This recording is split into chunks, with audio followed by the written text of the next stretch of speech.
এই ঘটনা সত্যি কি না জানি না, কিন্তু যে শুনেছে সে আজও বলতে পারেনি। গ্রামে মেয়েটার নাম ছিল রিয়া। খুব শান্ত, খুব চুপচাপ।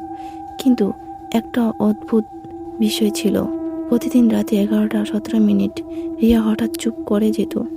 সে জানালার পাশে দাঁড়িয়ে থাকতো, চোখ স্থির, মুখে কোনো কথা নেই। একদিন তার বোন জিজ্ঞেস করলো, কি দেখছিস? রিয়া ধীরে বলল, ও আমাকে ডাকছে। পরের দিন থেকে রিয়া আচরণ বদলে গেল। সে আয়নার সামনে দাঁড়িয়ে কথা বলতো, কিন্তু কথাগুলো নিজের সঙ্গে নয়। সে বলতো, আমি নই, আমি শুধু শরীরটা ধার নিয়েছি। পূর্ণিমার রাত ভয়ঙ্কর ঘটনা ঘটল। গ্রামের লোকেরা রিয়াকে দেখলো পুরনো কুয়ার পাশে দাঁড়িয়ে। চাঁদের আলো ছিল পরিষ্কার, কিন্তু রিয়া কোনো ছায়া ছিল না। রিয়া ঘুরে তাকালো, তার চোখে দুটো ছিল কালো। সে শুধু একটাই কথা বলল, আমার নাম রিয়া, কিন্তু আমি আর মানুষ নই।